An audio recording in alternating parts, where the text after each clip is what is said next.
Hello ಆತ್ಮೀಯರೇ, ನಮಸ್ಕಾರ. ಮೋಕ್ಷ ಮೀಡಿಯಾಕ್ಕೆ ತಮಗೆ ಸ್ವಾಗತ.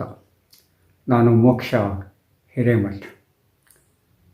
ಸಾಮಾನ್ಯವಾಗಿ 12ನೇ ಶತಮಾನವನ್ನು ವಚನ ಯುಗ ಅಂತೇಳಿ ಕರೀತಾರೆ, ಕೆಲವರು ಬಸವ ಯುಗ ಅಂತೇಳಿ ಕರೀತಾರೆ, ಇತ್ಯಾದಿ ಹೆಸರುಗಳಿಂದ ಕರೀತಾರೆ. ಆದರೆ ಭಾರತೀಯ ಪರಂಪರೆಯಲ್ಲಿ ಒಬ್ಬ ವ್ಯಕ್ತಿಯ ಹೆಸರು ಹೇಳಿಕೊಂಡು ಕರೆಯುವುದು ಬಹಳ ಅಪರೂಪ ಅನಿಸುತ್ತೆ. ಆ ವ್ಯಕ್ತಿಗೆ ಪ್ರಾಮುಖ್ಯತೆ ಕೊಡುವುದು ಅನ್ಯ ಸಂಸ್ಕೃತಿಯ ಪರಿಪಾಠವಾಗಿದೆ. ಆದರೆ ಭಾರತದ ಇತಿಹಾಸದಲ್ಲಿ, ಪರಂಪರೆಯಲ್ಲಿ ಅದನ್ನು ಒಪ್ಪಲಾಗಿಲ್ಲ. ಯಾಕಂದರೆ ಭಾರತೀಯ ಪರಂಪರೆಯೇ ಬೇರೆ, ಸಂಪ್ರದಾಯವೇ ಬೇರೆ. ಏನೇ ಆಗಲಿ, ನಮ್ಮ ತಿಳುವಳಿಕೆಗಾಗಿ, ನಮ್ಮ ಅರಿವಿಗಾಗಿ, ನಮ್ಮ ಜ್ಞಾನ ವಿಸ್ತರಣೆಗಾಗಿ ಒಂದೊಂದು ಯುಗವನ್ನು ಒಬ್ಬೊಬ್ಬರ ಅಥವಾ ಒಂದೊಂದು ಹೆಸರಿನಿಂದ ಕರೀತಾ ಇದ್ದೇವೆ. ವಚನ ಯುಗ ಅಂತ ಹೇಳಿದ್ರೆ ತಪ್ಪಲ್ಲ, ಬಸವ ಯುಗ ಅಂತ ಹೇಳಿದ್ರೆ ತಪ್ಪಲ್ಲ, ಹರಿಹರ ಯುಗ ಅಂತ ಹೇಳಿದ್ರೆ ತಪ್ಪಲ್ಲ, ರಗಳೆ ಯುಗ ಅಂತ ಹೇಳಿದ್ರೆ ತಪ್ಪಲ್ಲ, ನಡು ಕನ್ನಡ ಸಾಹಿತ್ಯ ಅಂತ ಹೇಳಿದ್ರು ಕೂಡ ತಪ್ಪಲ್ಲ. ಆದರೆ ಇಲ್ಲಿ ರಗಳೆ ಅಂದ ತಕ್ಷಣ, ರಗಳೆ ಯುಗ ಅಂದ ತಕ್ಷಣ ರಗಳೆಗೆ ಮಾತ್ರ ಒತ್ತು ಕೊಡಲಾಗ್ತದೆ. ವಚನ ಅಂದ ತಕ್ಷಣ ವಚನಕ್ಕೆ ಒತ್ತು ಕೊಡಲಾಗ್ತಾ ಇದೆ. ಆದರೆ ವಚನದ ಜೊತೆಗೆಯೇ ಅದರ ಸಾಹಿತ್ಯಿಕ ಚಟುವಟಿಕೆಗಳು ನಡೆದನ್ನು ನಾವು ಅಲ್ಲಗಳೆಯಲಿಕ್ಕೆ ಸಾಧ್ಯತೆ ಇಲ್ಲ.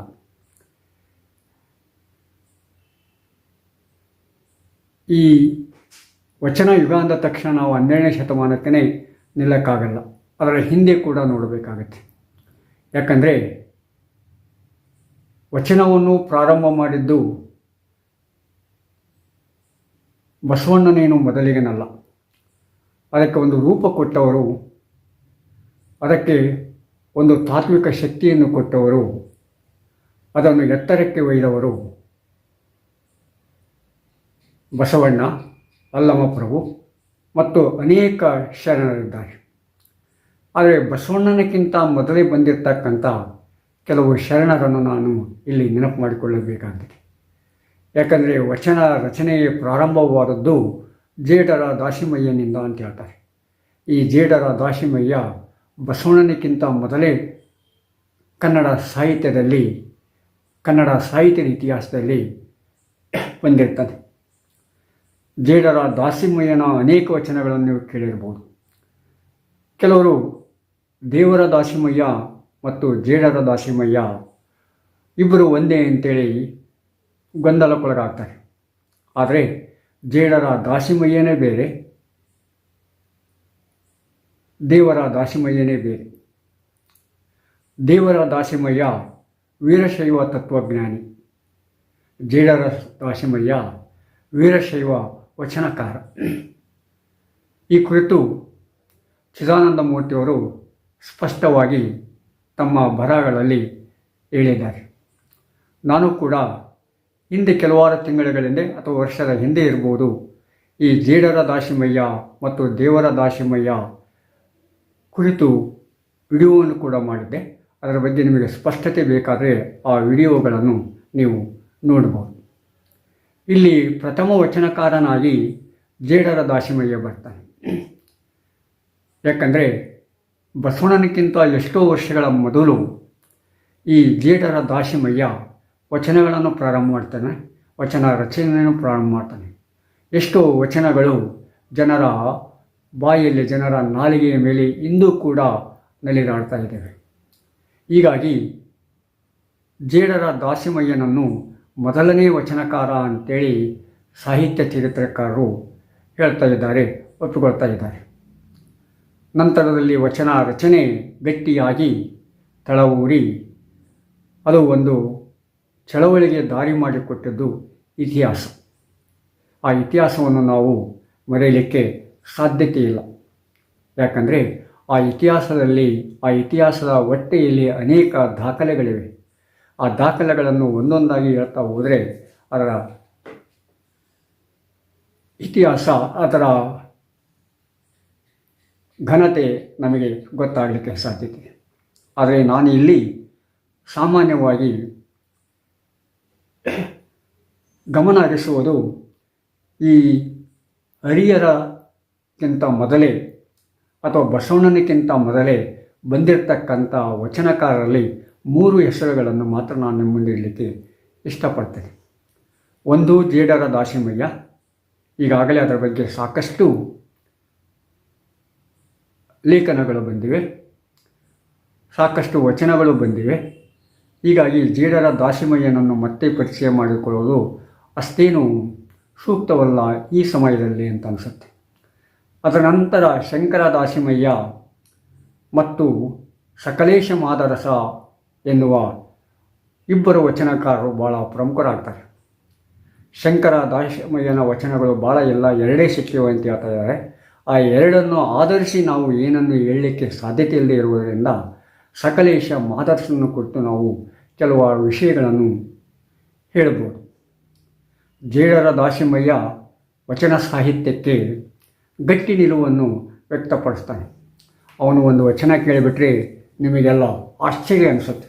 ಸಾಮಾನ್ಯವಾಗಿ ವಚನವನ್ನು ಎಲ್ಲರೂ ಒಂದಿಲ್ಲ ಒಂದು ಸಂದರ್ಭದಲ್ಲಿ ಕೇಳಿರ್ತೀರಿ.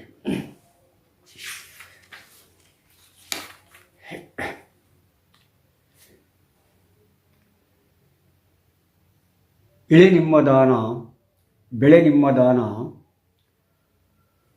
ಸುಳಿದು ಬೀಸುವ ವಾಯು ನಿಮ್ಮ ದಾನ, ನಿಮ್ಮ ದಾನವನ್ನುಂಡು ಅನ್ಯರ ಹೊಗಳುವ ಕುನ್ನಿಗಳ ನೀನೆಂಬೆ ಕಾಣಾರಾಮನಾಥ ಅಂತ ಹೇಳ್ತಾನೆ. ಅಂದರೆ ಈ ಭೂಮಿ ಮೇಲೆ ಬೆಳೀತಕ್ಕಂಥ ಬೆಳೆ ದೇವರು ಕೊಟ್ಟಿದ್ದು,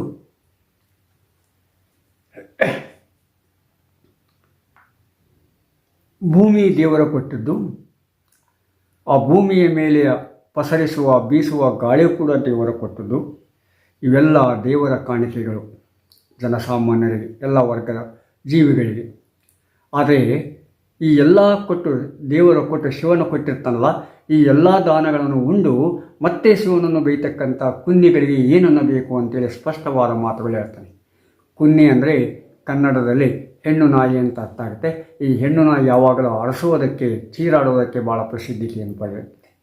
ಹೀಗಾಗಿ ಅಂಥ ವ್ಯಕ್ತಿಗಳನ್ನು ಜೇಡರ ದಾಸಿಮಯ್ಯ ಈ ಕುನ್ನಿಗಳಿಗೆ ಹೋಲಿಕೆ ಮಾಡ್ತಾನೆ.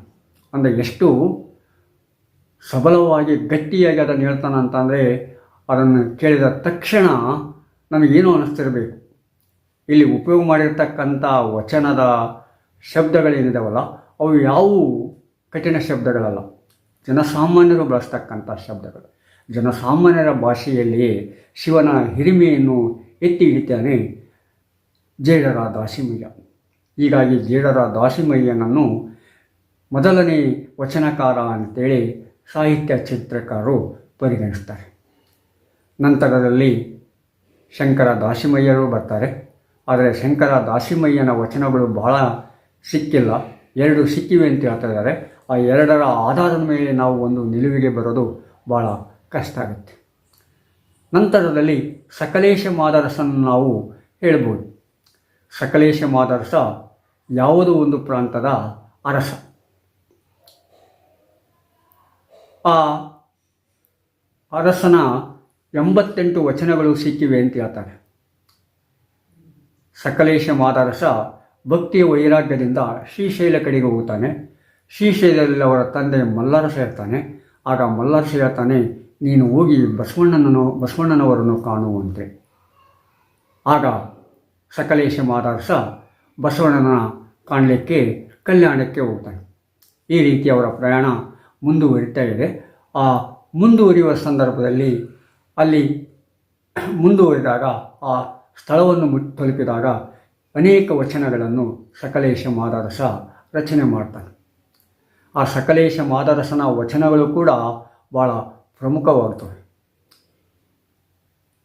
ಅವನು ಓದಿದ ತಕ್ಷಣ ಬಸವಣ್ಣನ ನೆನಪನ್ನು ಬರ್ತದೆ. ಬಸವಣ್ಣ ನಂತರದವನು. ಸಕಲೇಶ ಮಾದರಸ ಅದಕ್ಕಿಂತ ಹಿರಿಯವನು, ಬಸವಣ್ಣನಿಗಿಂತ ಹಿರಿಯವನು. ಹೀಗಾಗಿ ಸಕಲೇಶ ಮಾದರಸನ್ನು ನಾವು ನೆನಪು ಮಾಡಿಕೊಳ್ಳದೆ ಬಸವಣ್ಣನ ವಚನಗಳನ್ನು ಓದಲಿಕ್ಕೆ ಸಾಧ್ಯ ಆದರೂ ಕೂಡ ಅದನ್ನು ಏನೋ ಒಂಥರ ಕಳ್ಕೊಂಡಿವೆ ಅಂತ ಅನಿಸುತ್ತೆ. ಹೀಗಾಗಿ ಸಕಲೇಶ ಮಾದರ್ಸನ ನಾವು ತಿಳ್ಕೊಳ್ಬೇಕಾಗ್ತದೆ. ಸಕಲೇಶ ಮಾದರ್ಸನ ಕೆಲವು ವಚನಗಳನ್ನು ಕೂಡ ನಾವು ನೋಡ್ಬೋದು.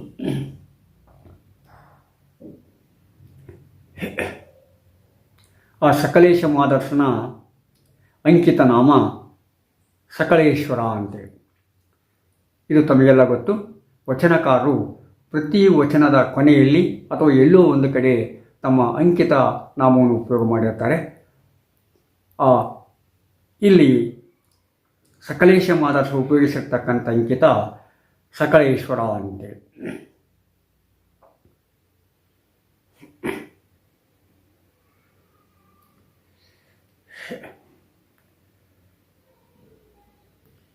ಹೇಳ್ತಾನೆ ಸಕಲೇಶ ಮಾದರ್ಸ, ಆಶೆಯಿಂದ ಬಿಟ್ಟು ಕಿರಿಯರಿಲ್ಲ, ನಿರಾಶೆಯಿಂದ ಬಿಟ್ಟು ಹಿರಿಯರಿಲ್ಲ, ದಯದಿಂದ ಬಿಟ್ಟು ಧರ್ಮವಿಲ್ಲ, ವಿಚಾರದಿಂದ ಬಿಟ್ಟು ಸಹಾಯಗಳಿಲ್ಲ, ಸಚರಾತ್ಮಕ ಸಕಲೇಶ್ವರ ದೇವರಿಂದ ಬಿಟ್ಟು ದೈವವಿಲ್ಲ ಎಂಬ ಬೋಧನೆಯನ್ನು ಮಾಡ್ತಾನೆ. ಈ ವಚನವನ್ನು ಓದಿದ ತಕ್ಷಣ ಸಹಜವಾಗಿ ನಮಗೆ ಬಸವಣ್ಣ ನೆನಪು ಬರ್ತದೆ. ಯಾಕಂದರೆ ಬಸವಣ್ಣ ಭಾಳ ಪ್ರಸಿದ್ಧಿಯನ್ನು ಪಡೆದಿರ್ತಕ್ಕಂಥ ವಚನಕಾರ. ಯಾಕಂದರೆ ಅವನು ಶರಣ ಚಳವಳಿಯ ಮುಖಂಡತ್ವವನ್ನು ವಹಿಸಿದ್ದ. ಅಷ್ಟೇ ಅಲ್ಲ, ಅನೇಕ ವಚನಗಳನ್ನು ರಚನೆ ಮಾಡಿದ, ಜನರನ್ನು ಮುನ್ನಡೆಗೆ ಕೂಡ ಕೊಂಡೊಯ್ದ.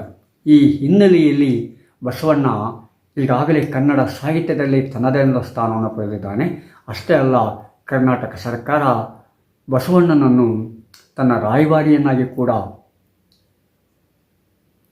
ಕರ್ನಾಟಕ ನಾಡಿನ ಘನತೆವೆತ್ತ ಸಮಾಜ ಚಿಂತಕನಾಗಿ ಕೂಡ ಸ್ವೀಕರಿಸಿದೆ. ಈ ಹಿನ್ನೆಲೆಯಲ್ಲಿ ಬಸವಣ್ಣನ ಬಗ್ಗೆ ಆಗಲಿ, ಬಸವಣ್ಣನ ಬಗ್ಗೆ ಮತ್ತಿನ್ನಿತರ ಪ್ರಸಿದ್ಧ ವಚನಕಾರರಿದ್ದಾರಲ್ಲ, ಅವುಗಳ ಬಗ್ಗೆ ನಾನು ಏನೂ ಹೇಳಲಿಕ್ಕೆ ಈ ಸಂದರ್ಭದಲ್ಲಿ ಅಷ್ಟೇನು ಸೂಕ್ತ ಅನಿಸೋದಿಲ್ಲ. ಯಾಕಂದರೆ ಅವ್ರ ಬಗ್ಗೆ ಸಾಕಷ್ಟು ಸಾಹಿತ್ಯ, ಕಾವ್ಯ, ವಚನಗಳು ಬಂದುಬಿಟ್ಟಿದ್ದಾವೆ. ಬಸವಣ್ಣನೇ ಇರ್ಬೋದು, ಅನುಭವ ಮಂಟಪದ ರೂವಾರಿ ಅಥವಾ ಪೀಠಾಧ್ಯಕ್ಷ ಅಲ್ಲಮ ಪ್ರಭುವೇ ಇರ್ಬೋದು, ಚನ್ನಬಸವಣ್ಣನೇ ಇರ್ಬೋದು, ಹೊನ್ನಲಿಗೆ ಸಿದ್ದರಾಮನೇ ಇರ್ಬೋದು, ಇತ್ಯಾದಿ ಅಕ್ಕ ಮಹಾದೇವಿ ಇರ್ಬೋದು, ಇತ್ಯಾದಿ ಅನೇಕ ವಚನಕಾರರು ನಮಗೆ ಮತ್ತು ನಿಮಗೆಲ್ಲ ಚಿರಪರಿಚಿತರು. ಈ ಚಿರಪರಿಚಿತರನ್ನು ಮತ್ತೆ ನಿಮಗೆ ಪರಿಚಯ ಮಾಡಿಕೊಡೋದು ಅಷ್ಟು ಸಮಂಜಸನಲ್ಲ. ಆದ ಕಾರಣ ವಚನಕಾರರಲ್ಲಿ ಬಿಟ್ಟು ಹೋಗಿರ್ತಕ್ಕಂಥ ಕೆಲವು ಹೆಸರುಗಳಿದಾವಲ್ಲ, ಆ ಹೆಸರುಗಳನ್ನು ನಾನು ನಿಮಗೆ ನಿಮ್ಮ ಗಮನಕ್ಕೆ ತರಲು ಇಷ್ಟಪಡ್ತೇನೆ. ಆ ಹೆಸರುಗಳಲ್ಲಿ ಈ ಸಕಲೇಶ ಮಾದರ್ಸ ಪ್ರಮುಖ ವ್ಯಕ್ತಿ ಆಗ್ತಾನೆ ಮತ್ತು ವೀರಶೈವ ಆದ್ಯ ವಚನಕಾರ ಜೇಡರ ದಾಸಿಮಯ್ಯನಾಗ್ತಾನೆ. ಆದರೆ ಒಂದು ಈ ಸಕಲೇಶ ಮಾದರಸನ ಇರುವ ಬಗ್ಗೆ, ಅಂದರೆ ಅವನು ಆಳಿರ್ತಕ್ಕಂಥ ಪ್ರಾಂತ, ಅವನ ಸರಿಯಾದ ಇಸ್ವಿ, ಅವನು ವಚನಗಳು ಇತ್ಯಾದಿ ಬಗ್ಗೆ ಸಾಕಷ್ಟು ಸಂಶೋಧನೆ ನಡೆಯಬೇಕಾಗಿದೆ. ಆದರೆ ಆ ದಿಕ್ಕಿನತ್ತ ಇನ್ನೂ ಸಂಶೋಧನೆ ಆಗಬೇಕು, ಸಂಶೋಧನೆ ನಡೆಯಬೇಕು. ಕನ್ನಡದಲ್ಲಿ ಸಂಶೋಧನೆ ಭಾಳ ವಿರಳ ಆಗ್ತಾಯಿದೆ. ಯಾಕಂದರೆ ಕೆಲವು ಸಲ ಸಂಶೋಧಕರು ತಮ್ಮ ಜೀವವನ್ನೇ ಬಲಿ ಕೊಡಬೇಕಾಗ್ತದೆ.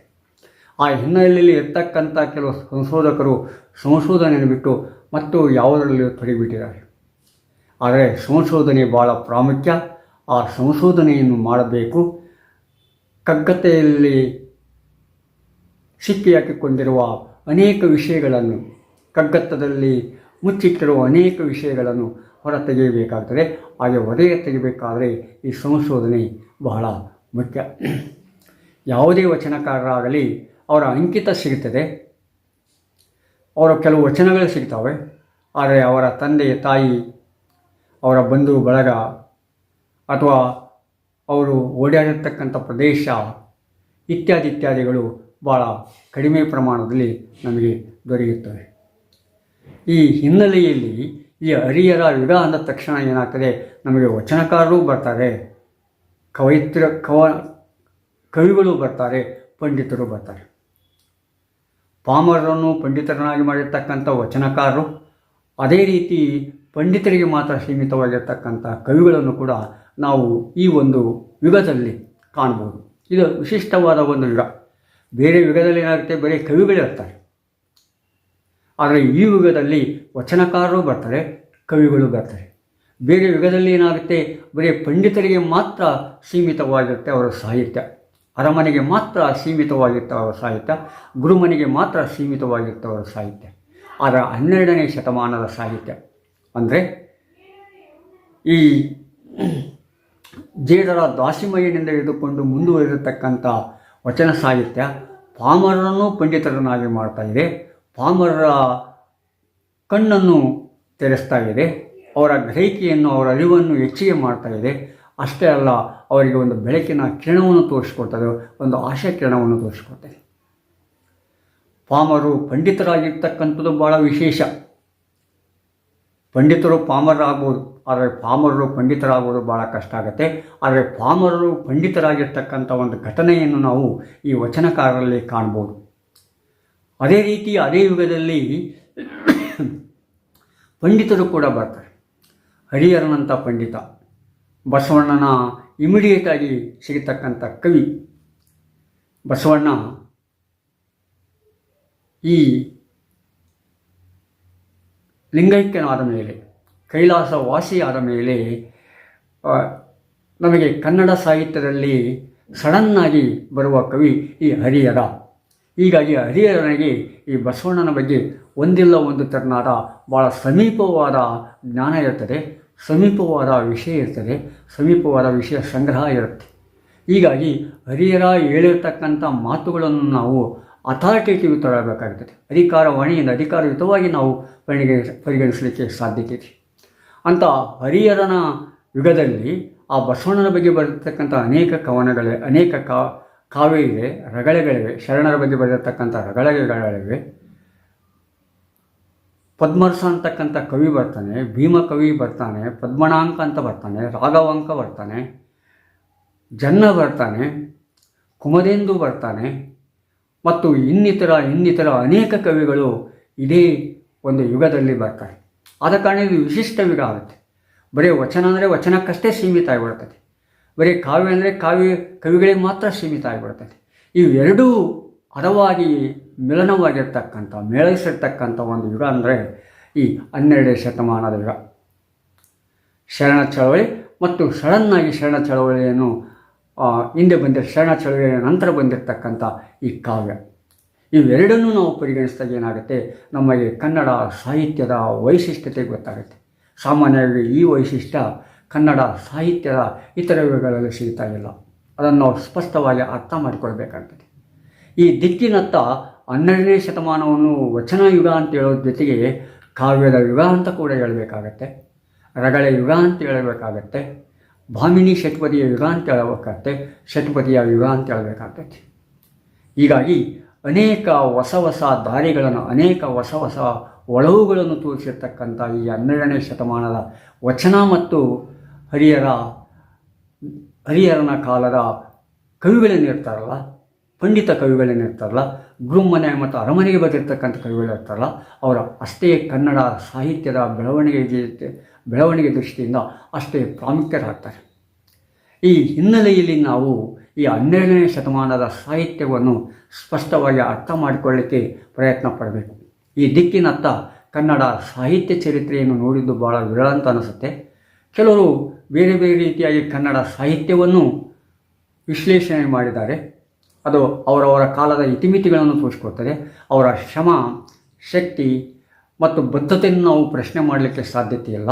ಆದರೆ ನಮಗೆ ಈ ಮುಂದಿರ್ತಕ್ಕಂಥ ಈ ಹೊಸ ಹೊಸ ಒಳವುಗಳನ್ನಿದಾವಲ್ಲ, ಇವುಗಳನ್ನು ಎತ್ತಿ ತೆಗೆದು ಕನ್ನಡ ಸಾಹಿತ್ಯದ ವಿವಿಧ ಮಜಲುಗಳನ್ನು, ಕನ್ನಡ ಯುಗದ ವಿವಿಧ ಮಜಲುಗಳನ್ನು ನಾವು ಏನು ಮಾಡಬೇಕಾಗತ್ತೆ, ಅರ್ಥ ಮಾಡಿಕೊಂಡಾಗ ಪ್ರಸ್ತುತ ವರ್ತಮಾನದ ಸಾಹಿತ್ಯಕ್ಕೆ ಇನ್ನೂ ಕೆಲವು ಒಳವುಗಳನ್ನು ನಾವು ಸೇರಿಸಲಿಕ್ಕೆ ಸಾಧ್ಯತೆ ಇರ್ತದೆ.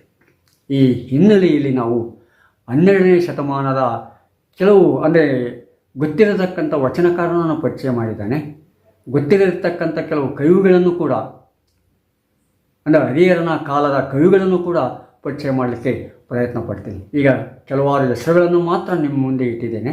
ನಂತರ ಬರಲಿರುವ ಅಂಕಣದಲ್ಲಿ ಅವರ ಕಾವ್ಯ, ಅವರ ಭಾಷೆ, ಅವರ ಕೊಡುಗೆ ಇತ್ಯಾದಿಗಳ ಕುರಿತು ಹೇಳಲಿಕ್ಕೆ ಇಷ್ಟಪಡ್ತಾ ಇದ್ದೇನೆ. ಆತ್ಮೀಯರೇ, ಸಬ್ಸ್ಕ್ರೈಬ್ ಆಗಿ, ಮುಖ್ಯವಾಗಿ ಶೇರ್ ಮಾಡಿ. ಮತ್ತು ಮುಂದಿನ ಅಂಕಣದಲ್ಲಿ ನಾವು ನೀವು ಭೇಟಿಯಾಗುವ. ನಮಸ್ಕಾರ.